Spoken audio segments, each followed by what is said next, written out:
2. Let's hop right into it.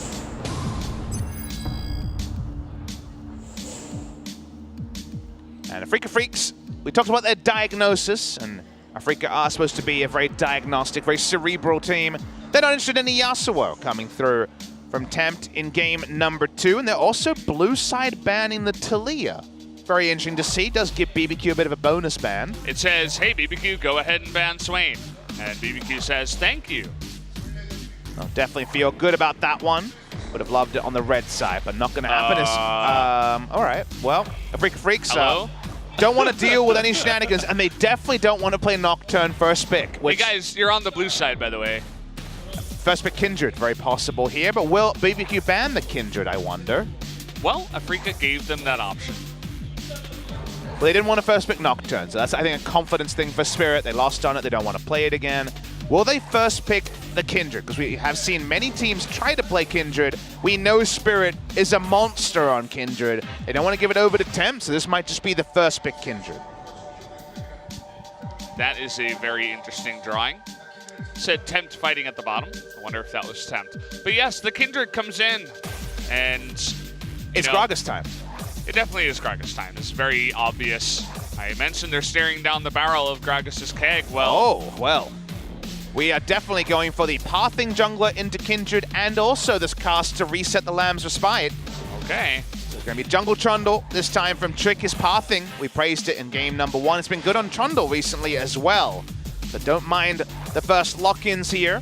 Will Afreeca go a very squishy draft to play around the Trundle? Usually not the right idea, but definitely one way to answer the Trundle when you've already got the Kindred versus Trundle matchup. Afreeca Freecs, what do they want to do? Because game number 1 was not to their expectation. I think Varus Tom Kench to focus on aiming and his great laning on a marksman is probably smart. No more of these shenanigans bot lanes. Time to double down, you think, for the side of Afreeca. It's a fantastic duo against what they're looking at too, right? As long as aiming has good positioning against an engage from the Gragas, should be able to always have the Tom Kench nearby him so that he can avoid any engage from the Trundle. And a couple of tanky picks that he can just shell damage out on. The Varus very good currently on the patch. I do like the picks for them. See if the Gragas is bot lane. Could understand drafting a support here if it wasn't, but they're going to continue the flex. Could take an 80 carry. Ezreal's usually what you take, but it's not great into the Varus. Ghost is also a Vladimir player, and I'm sure they're considering the Vladimir instead of the Ezreal. I imagine that's the head-to-head. They're going to settle on the Ezreal. Not ideal for lane, and we might, in fact, know their entire duo lane, as it could certainly be Ignar on the Gragas. Yeah, it's a cool meta where there are so many different picks that can, you know, do really well and be flexed around. That sign says, I've been bronze for 6 years. This is my first time at LCK. I have a lot to learn. Just like Twitch chat. Bronze for 6 years. Well, at least there's some consistency there. Yeah. Darius going to be banned away from bbq, saying, hey, what about that Mundo guy? See what Afreeca makes of this. That's a good drawing. I assume it's Tempt. It's Kuro. Oh, I was wrong. A lot of them do wear glasses. Kuro himself has not revealed his champion. Sort of draft that Galio would definitely go with the Afreeca Freecs, but does he want to back up his Galio performance with another one? Answer maybe no on that. Thinking about this one, down to the wire, they ban out Mundo after banning the Darius, rather. Who will they last pick for? Because Tempt strikes me as a stronger laner and a stronger carry to last pick for, but Crazy just had a great game on the Cho'Gath. When it comes to engage, they have the Gragas already, but if they want to flex the Gragas, then they would pick mid lane here, so a lot of different flexes going on for bbq. Ignar sipping on what I assume is barley tea. Twitch chat always has a lot of questions about what the players are drinking. It's usually one of barley or corn silk tea, are very big popular choices in Korea. Yeah, I'm not a fan of either of them. I like the corn silk tea personally.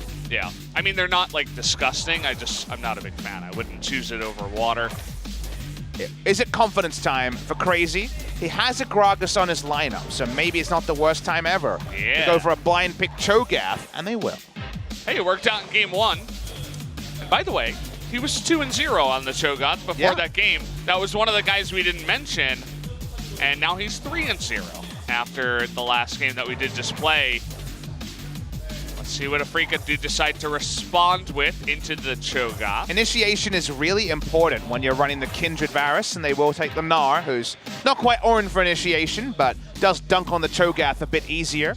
I'm just really interested to know what Kuro's playing. Is it the Galio that's being threatened a little bit here? I would definitely understand that pick. Or is it a Kuro special? Because Kuro has a very big champion pool.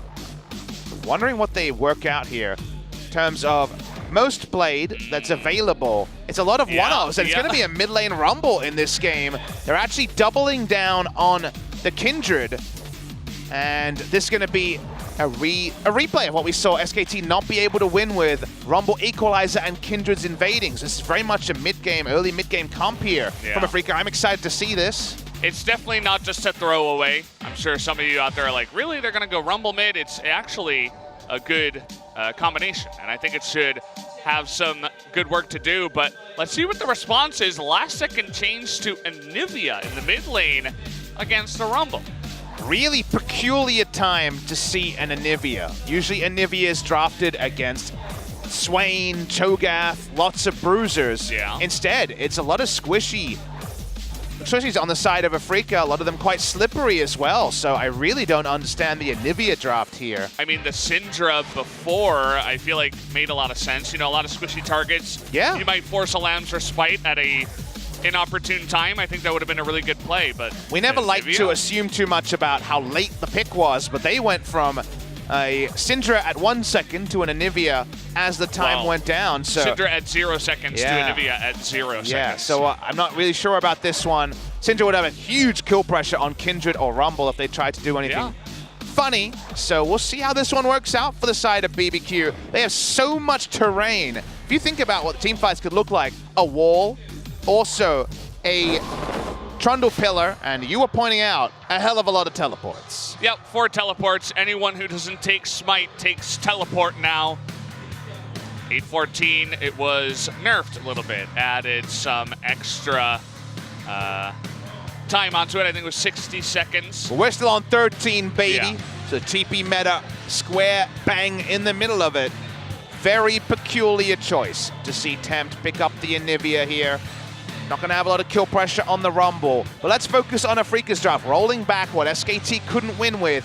If Kindred gets going and has an Equalizer in his pocket, which should be super early, because of the ability to go Talisman and kill the Raptors, the invasions here are going to be really difficult for Trick to repel.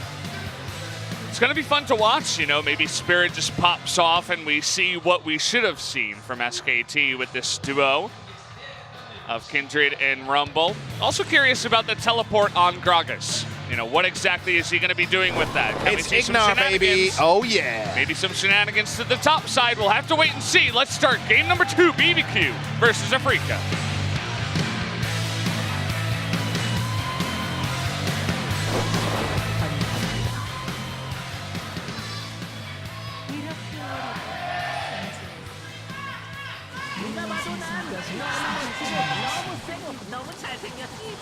Here we are, and we're just trying to tilt everyone with the animation counts you can do that sound really annoying on Rumble. Yes, thank you, Hero. Thank you, Observer, too. Can we just go this anywhere is the same else? dance that I do as Anivia, actually, where you do, I think it's 1-2, and it looks like your bird is kind of doing the twist. You were definitely the most psyched person to see that, as Ignar is looking to ruin fun.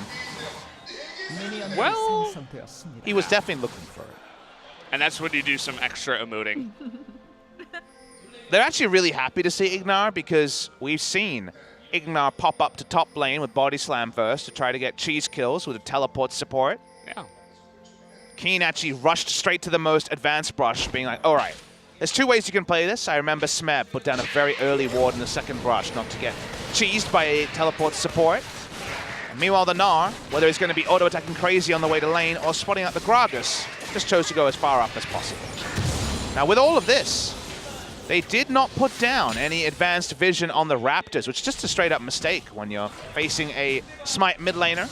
We knew this when you're facing Aatrox mid, and of course the Talon mid are the 2 we've seen. This means a free level 2 for Kuro, not even contested by the side of bbq. Yeah, Afreeca was preparing for them to put down vision, right? They had Tucson and aiming in the side brush next to the Raptors, just in case they wanted to go for the aggressive play. The mark this time is not going to go over, actually, to Spirit. He loses on the RNG on the first Rift Scuttler. Not the best start for him. We'll be able to counter jungle top side pretty extensively, as we're expecting Gnar to have a pretty significant lead over the Cho'Gath. Especially when Hyper gets a couple of points. It's a weird matchup where it's less about items and more about getting the 4 to 5 points into Hyper to really just make it so Crazy has no clean itemization. Man, it's really weird looking at Crazy this game because he's so damn small. He was insanely massive in game number 1. Now he looks smaller than the range minions. Small Cho'Gath is just one of the most awkward things to look at. I don't know why. But big Cho'Gath kind of makes sense, but small Cho'Gath is like, it's like the average Cho'Gath is how they made the sprite or something, and then they just miniaturized the small Cho'Gath. It's definitely our eyes playing tricks on us. I know whenever I play 80 carry and I'm used to having double 0 kind of levels of movement speed, then I play the next game and I'm like, oh, I'm so slow. Yeah. With the 325 bases. We mentioned already how this is going to go. Spirit and Kuro would love to contest this Raptor, but look at this. Tempt walks up and it's enough to dissuade the duo here. No equalizer yet on Kuro. Yeah, they're going to wait on that. They don't want to lose their pressure that they can have early by just making a dumb mistake early on in the game.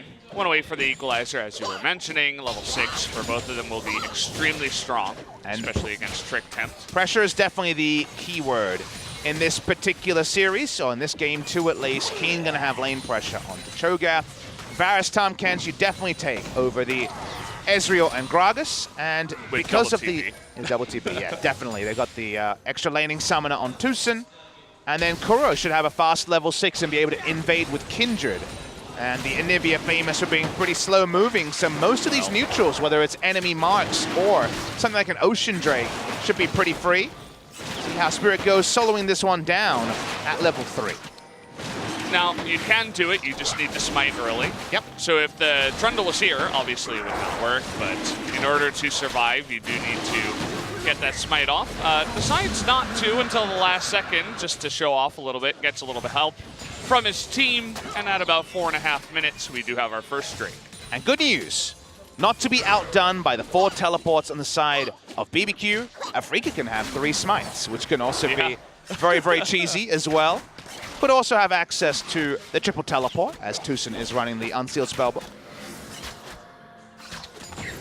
Underrated.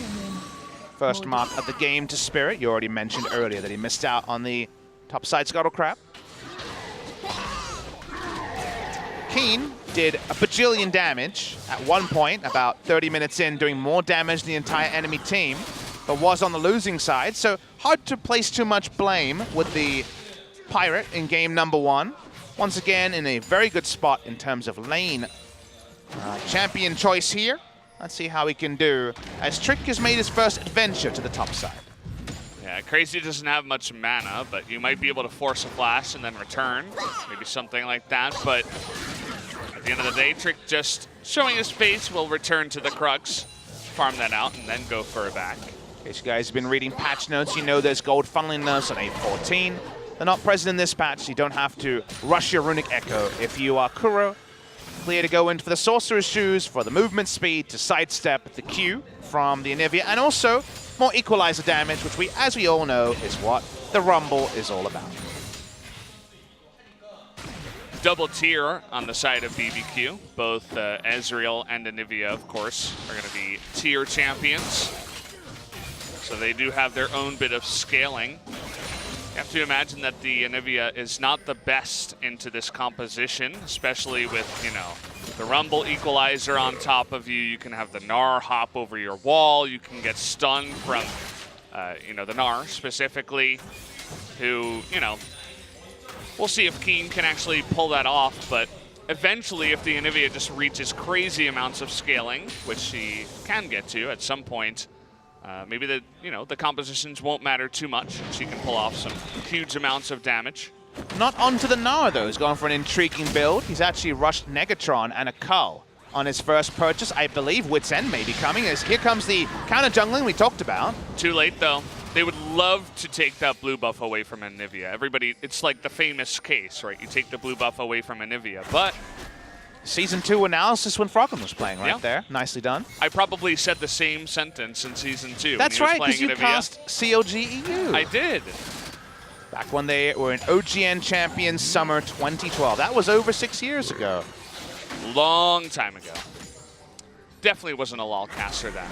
Hey, you were actually employed as one, so yeah. you're a professional League of Legends caster in Korea before Monty and Doa. The true OG Brendan Valdez. The true OG. I don't put that on my resume, though. The true OG. I do put the fact that I casted it, though. But yeah, I like the idea what they were going for, trying to deny the blue buff, but it's a little bit too late on that one. So that makes Temp's job even easier into the Rumble. This is still the right move from Afreeca. Didn't see enough of this from Faker and Blank. Just rotate through. Every mark is yours because there's an equalizer and also Kindred strong skirmishing to respect. However, coming back to lane, you're going to take a bit of damage. Didn't have the vision on Kuro. Who's going to have it this time around? And, well, you talked about equalizer. That's a quick one. Isn't quite going to get the slow. Temp just says, okay. Just walk away from that one. Didn't see an E at all during that from the Anivia, which I thought was a bit peculiar, but never mind. Not going to be the biggest thing ever. You are the resident Anivia expert. I'm actually the resident Rumble expert. Yeah, so we have a lot to talk about in mid. Yeah.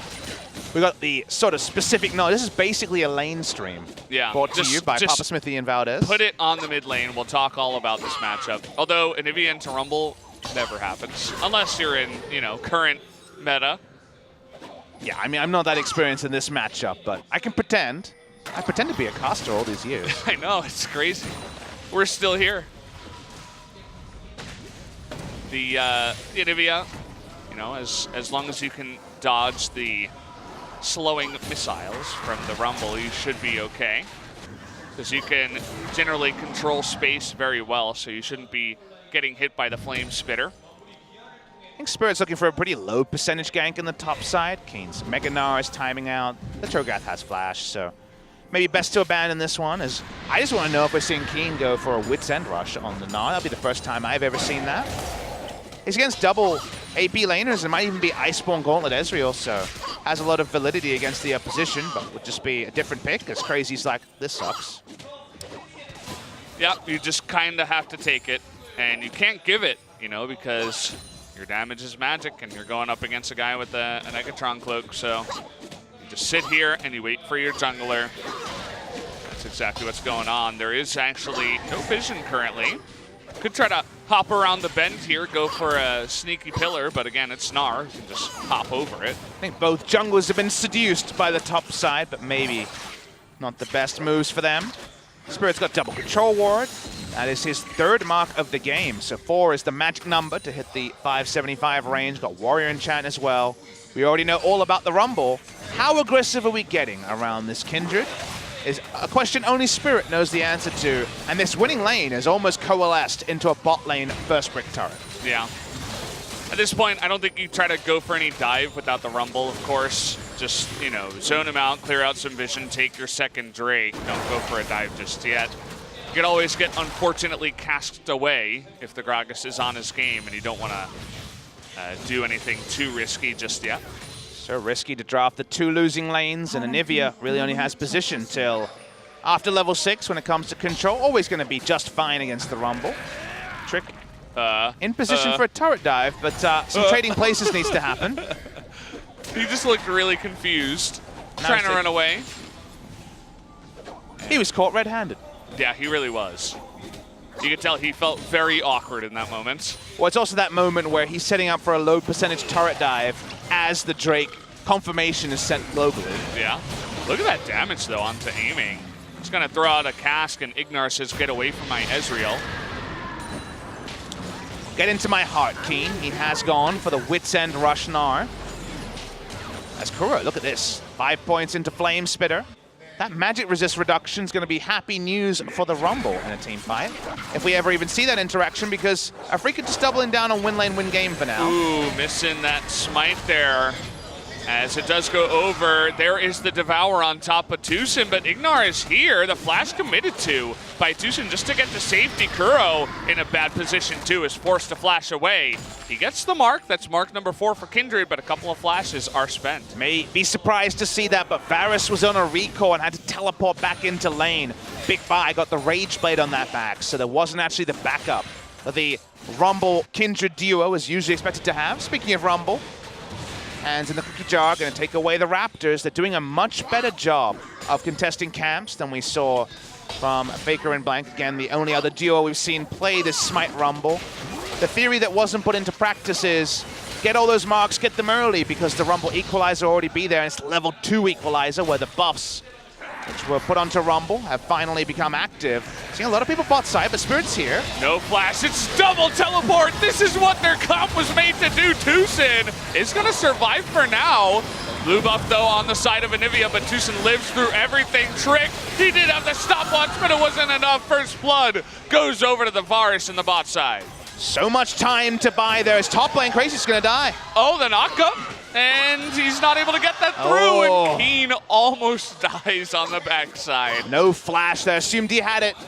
Apologies to Ride Off Cho'Gath. You can see the Wits End's doing work as Afreeca Freecs. They're feeling real mad about game number 1.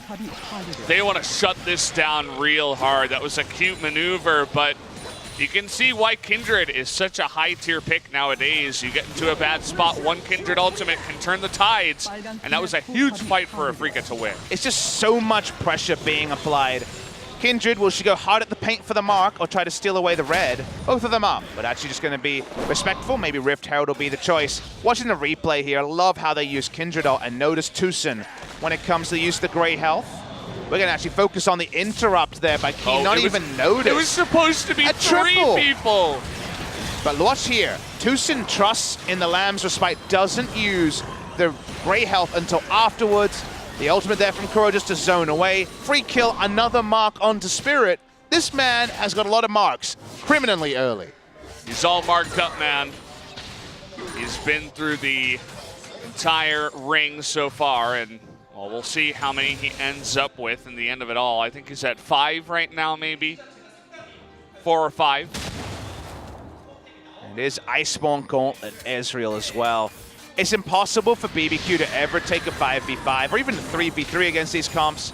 Their gimmicky Quadra Teleport is on cooldown now, so outnumbering is the best they can hope for. Aiming has once again dominated lane on the Varus, as you might expect. Game 1 feels like a distant memory for the side of Afreeca Freecs.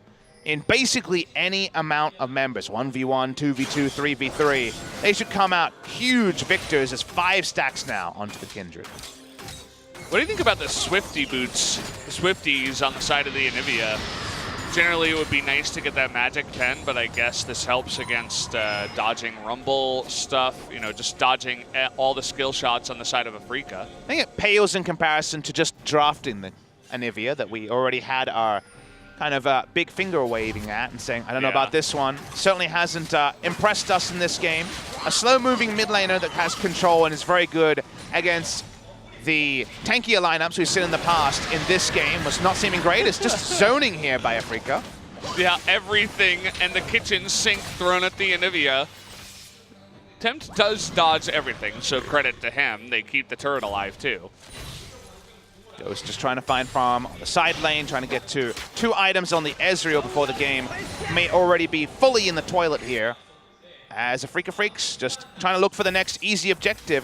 They're kind of running out of them. The mid lane turret against Anivia, even with those ultimates, going to be tricky to take. The Rift Herald is what they want, but just like it's difficult to set up for Baron with a Kindred, even the Rift Herald, now that the laning phase is over, it's difficult to get the sort of deep vision down for Kindred to solo it. Kuro sitting on level 12. It's part of what happens when you do take Smite in a solo lane. As your XP goes off the charts, you steal a bunch of the camps. The extra XP from the jungle item gets you ahead. So that's why he will be the highest. And Runic Echo was always a really nice item on the Rumble. It's kind of a luxury item because you don't purchase the Luden's Echo on Rumble. Obviously now it has 20% CDR and mana, so you don't buy it. But even in the past, it wasn't a Rumble item. So feeling pretty good about it. The overheating on the Flame Spitter and the Smite makes you clear Raptors so fast. That's why he's put together a very nice CS total. Usually you'd imagine Anivia would be in a greater spot. And of course the reduced damage to minions still exists on the Flame Spitter, but not onto monsters. So that's why the Raptors just explode. Another reason for you to first time pick the Rumble jungle in your next solo queue game, guys. Definitely check it out. I'm sure your teammates won't be too mad. Tell them Valdez sent you. Yeah. Valdez just tell them I said it was okay. I'm sure they'll Valdez be coming okay. through. They'll understand. Yeah. I was curious about who that blue buff went over to. I think it might have been the Gnar, accidentally. Unless my eyes were playing tricks on me. Should have been the Kindred. Keen pushes up, the Wit's End completed for ages. I imagine sitting on a nice fat stack of gold, given that his color's cashed in as well. Just walking over, not the easiest to take down this mid lane outer turret from Anivia, as we've mentioned a couple of times, blue buff or no. Afreeca Freecs walking up to that Rift Herald. Now they finally have had Tom Kench put down some vision. Maybe they feel like now is the time. They definitely have control of the map and of this game. They're ahead about 5,000 golds. With kind of a blink of an eye. Barely even saw that one coming, but, you know, with 2 turrets down, the first blood and the extra farming definitely does add up over time. No way that bbq could have contested that. They kind of just have to sit back and let it happen. Losing Rift Herald means it's very difficult for them to keep up this passive farming phase. They've managed for about 2 minutes. There is the Rift Herald. If we could stand in front of it, deny it from being stopped from charging, it's still going to go. A little bit late on that one. There is 3 outer turrets down. The gold lead sitting around 5,000. The easy objective's done for the Afreeca Freecs, and let's inspect how they close a game with the Kindred that so many teams, including Kingzone Dragon X, have found it very difficult to do. The Kindred on 5 stacks currently. So always good to keep a clock on where our Kindred is at and how farmed it's getting to.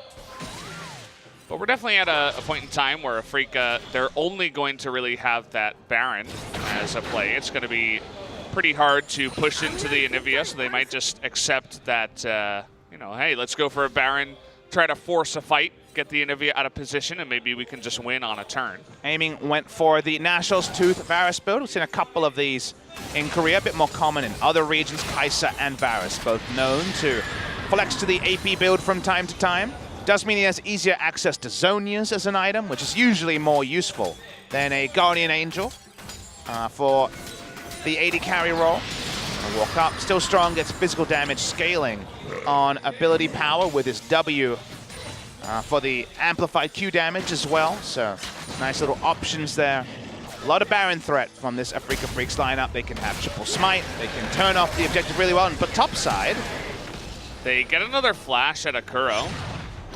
The Trundle ultimate blown, but that's just about it on the side of bbq. It's getting a little bit frisky up in the top side. And yeah, I was talking about the turn, but you're exactly right. They have really good Baron damage too, and the triple smite means that they could just, well, have total control over that area.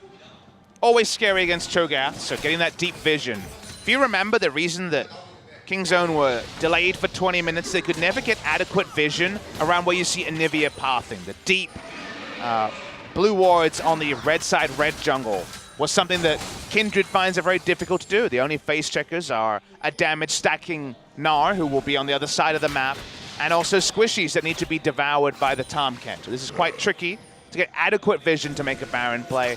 And Ignar, that's the brush we saw. Kingzone's opponents at the time, Jin Air camp again and again, just trying to delay the game. Can also get a little bit dicey in the enemy jungle when you're going up against this much terrain building. You're going up against Trundle and Anivia, so it's, you know, you get caught a couple times. I know that Kindred can hop around and deal with both of those, but if you're someone else, you might be forced to burn a flash. They'll definitely have to send the Gnar or the Kindred forward if they don't want to get caught out by that. Really sucks to be crazy, and he can't actually build the Warmogs yet in this matchup. Remember that Wit's End is on-hit damage that also shreds magic resist. and Hyper does percentage magic damage to the Cho'Gath. So he must feel awful because whatever he builds is going to be answered by these two items. Maybe we'll see more of the Wits End Gnar, given this is the only way you could realistically pick up any semblance of magic penetration. And keep in mind that they saved the counter pick. Well, that teleport is going to be awkward. Aiming forced to cancel that one really deep into the enemy jungle, but they forced the counter pick on the mid lane. You know, they wanted to see what the mid lane was going to be for Afreeca, and they last pick Anivia into the Rumble and into this composition.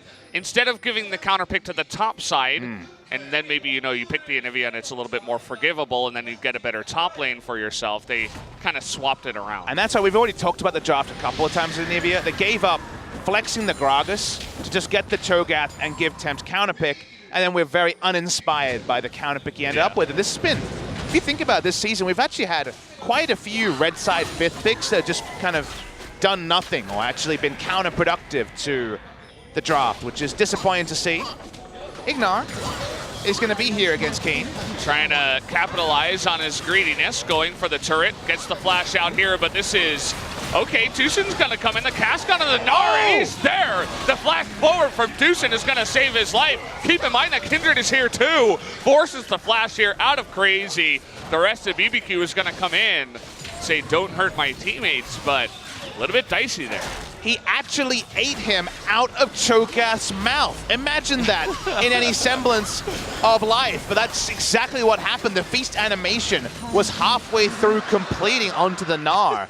Tusin confirmed, better eater, Tom Kent. That's really gross. You don't want to eat out of a Cho'Gath's mouth, that's for sure. bbq looking to get the inside track, but look at that. The Chains of Corruption and the Equalizer on the 10th. Thankfully, he had his flash. Crazy is going to come in here too with his TP, but the rest of Afreeca is going to join up. And it's a bit of an ERAM for now. It does mean that Anivia's flash is on cooldown for a while. The next Equalizer could be a lot stronger onto the Anivia. Always saw Rumble as a strong pick into Jhin and Varus. You know, these no escape AD carries getting burning down by the red carpet. Still, Afreeca Freecs haven't significantly changed the pace of this game. They haven't been able to control this red buff area, just like we mentioned Kingzone struggled with on a Kindred draft. So finding a way to get Baron. They have a lot of damage. Double Mountain Drake. They do it way faster than you'd imagine. They're happy to see Crazy on the bot side, because that does mean he's not going to be in Flash Smite range. His Flash also on cooldown. When does Afreeca switch over to Triple Smite and try to cheese down this Baron? They can just do it so fast. It's unbelievable. Double Mountain, Triple Smite, 4 champions that can burst it down real quick. It's should be a pretty free objective for them, honestly. Like, even if they get a thin line and they see that Crazy's not there, you might as well just go for it, you know? But Afreeca, they're known for being very safe, right? They don't want to take any chances, especially when they need to win 2 in a row against bbq. When the top of the lineup here at LCK is so competitive, you can't afford to make mistakes because you got impatient against bbq. And Afreeca are a patient team. They may not be Gen G, but they happy to be patient. Ultimate goes wide there from aiming. Not the most consequential, but decent burst damage on the ultimate when you're going an ability power build like he is. Everyone backs away. Remember, triple teleport still available from bbq. Haven't found big use of it in the first 26 minutes, but they can certainly outnumber very quickly. If you see one teleport on a minion, that you better look at it very... Exactly. You have to look at it very closely. Otherwise, you're going to be super surprised. Yeah. You really want to get that Banshee Veil off attempts. It's an interesting pickup, you know. It definitely saves you a lot of the time against the Chains of Corruption, mostly. But does condemn it to be a pretty low damage Anivia build as well. Yeah, and low penetration too. No penetration, right? It's just... That's just not the right amount of penetration, Valdes. I know, it just has none. It's a very sad life for this Anivia. We'll hope that he can get some penetration soon. Point Staff no doubt coming in at some point, waiting for Afreeca Freecs to find a way to actually change this game. It might just be a collapse or a gank, because for now, Baron hasn't worked for them. Aiming has tried so many times to get the Banshee Veil off. It's not going to matter, though, because see you later, Trick. Trundle just too far ahead. He got slowed down, ate too much damage from the Gnar. And maybe this will be Afreeca's moment to go for the Baron. Nice equalizer flash out also from aiming. That's why there was no way out for Trick. That means Smite's on cooldown. They still have a feast. Afreeca Freecs, what will they do here? They have to start the Baron. They do, and you already outlined that any combination of champions just murder this Baron. See you later, Baron. And will they steal it? No. And they had 2 smites that time around. Tucson was just on zoning duty. And the 2-shot barrage a little bit late anyway. So just a couple of kills onto Trick, and that's it for this game. But already Afreeca so far ahead. And the perfect game, I guess, needs to be discussed at this point in it. We're going to watch the replay here. Watch this. It was aiming with the flash ult. Sitting on the equalizer. Death is guaranteed onto Trick. This time he invested the flash. It was worth it. They get the Baron out of it. Like we mentioned, there may be a single Scuttle Crab, but that doesn't count in terms of perfect game calculation. bbq Olivers dealing with an angry Afreeca Freecs after bbq were able to win game number 1. And it's interesting, you know, we talked about the draft, the Trundle coming out really soon after the Kindred. We applauded the pathing from the Gragas for Trick in game number 1, but game number 2, he really found no opportunity on the map. He was just bullied in the jungle due to this Kindred and the Rumble. And yeah, maybe next time around in the next draft we see something a little bit better, or maybe a ban on the Kindred instead, as they will be on the blue side. Find it very hard to criticize Trick, though. We did see him caught up top side where it looked comical. Drake was going down, and he had to just escape away from the Gnar, but it was losing lanes. And also the Anivia not providing a lot of value. Trying to chase onto Keen, but he's slippery. Yeah, he has this flash too. I thought maybe it was still down. Looks like it just came back. Either way, well, aiming pushes really fast. If there's nobody there, attempt a little bit late on the Storm means that the turret's going to lose the majority of its health. Flame Horizon ages ago by Gnar, who's massively ahead of the Cho'Gath. We already talked about how the Wit's End makes Cho'Gath's life just the worst. Well, we have 0-0-0 stat lines in a losing game because there's only 2 people who've gone down, and both times it was the troll. Speaks volumes to the current state of the game, I suppose. Although Trick was not trolling, he is the only one dying as the troll.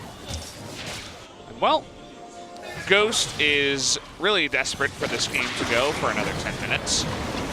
Looking for a... Interrupted. Yeah. That was not going to happen. They wanted to get up on the top side as Keen just is destroying this Cho'Gath. Really, it's like draft problems for game 1 for Afreeca and draft problems for game 2 for bbq are really making this hard. And I leave a food for thought question for you, Valdez. Did bbq fry the game in game number 1 or game number 2? Definitely game number 1. This time it's Afreeca frying bbq with the equalizer. Well, bbq don't seem to appreciate that. Despite their tasty olive oil chicken, they have now lost their inhibitor turret. Well, and they lost the troll again. Oh, didn't even see that one happening. Might lose Ignar here too, as he is able to dash away at least. But the flash forward from Spirit, he's gonna help pick up the kill for aiming. And, well, even with the Anivia, they just cannot stop the push. Perfect game pace still going. This is the moment. Will anybody die on the side of Afreeca, or will they get a perfect game here? Now, they got 1 scuttle. Doesn't count in terms of perfect games. And it looks like Afreeca, with the utmost caution, will say, hey, how about we end this game in 10 minutes? Probably the right way to go. It's still very early. It's only 31 minutes into the game, and they know the next push should be the fatal one. Oh, looking to try to kill Spirit, but he's already healthy, so not going to work. How about a 5th Drake? The Infernal. I just thought that was the Infernal's health bar, but it was amusingly the Rift Scuttle. Yeah. Infernal still dies really fast. Gonna watch the replay of how this happened. They start to walk up. Trick decides to zone, and in a different game, he's in the right spot as Trundle. In this game, he dies as if his name was written on paper and then ripped up. Spread attempt too, so he's just sitting there like, can someone report this troll on my team? Why does he keep dying and spreading chains of corruptions onto me? A tale of woe. Yeah. That was a bit of a short poem there, but very beautiful by Tempt. The 000 dream is going for 3 members of bbq still. Only the European imports have died. There you go. I thought this was actually the damage in the entire game because we haven't really had too much action. A nice 1 barrel or maybe an auto attack from Ignar in the last one.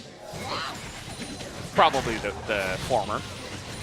Speaking of European imports, we could be actually sending our viewers into EULCS despite its 1 hour later start time today. Hey, you know what? Right now it's 10:50, and EULCS is slated to start at 1 a.m. And 12:30 for the pre-show, so we're odds on to send it over to the pre-show. I think that's what's going to happen. I'm excited for that. Afreeca Freecs, slow and steady in this game. They really want that perfect game. Haven't been many this season. The Spirit maybe doesn't want the perfect game. Hey, I mean, Ghost does a lot of damage. It's just unfortunate that, you know, he's not really in a position to do any of that damage. Also, his opposite number aiming does just the most damage. Oh, that equalizer burn onto Ghost, though.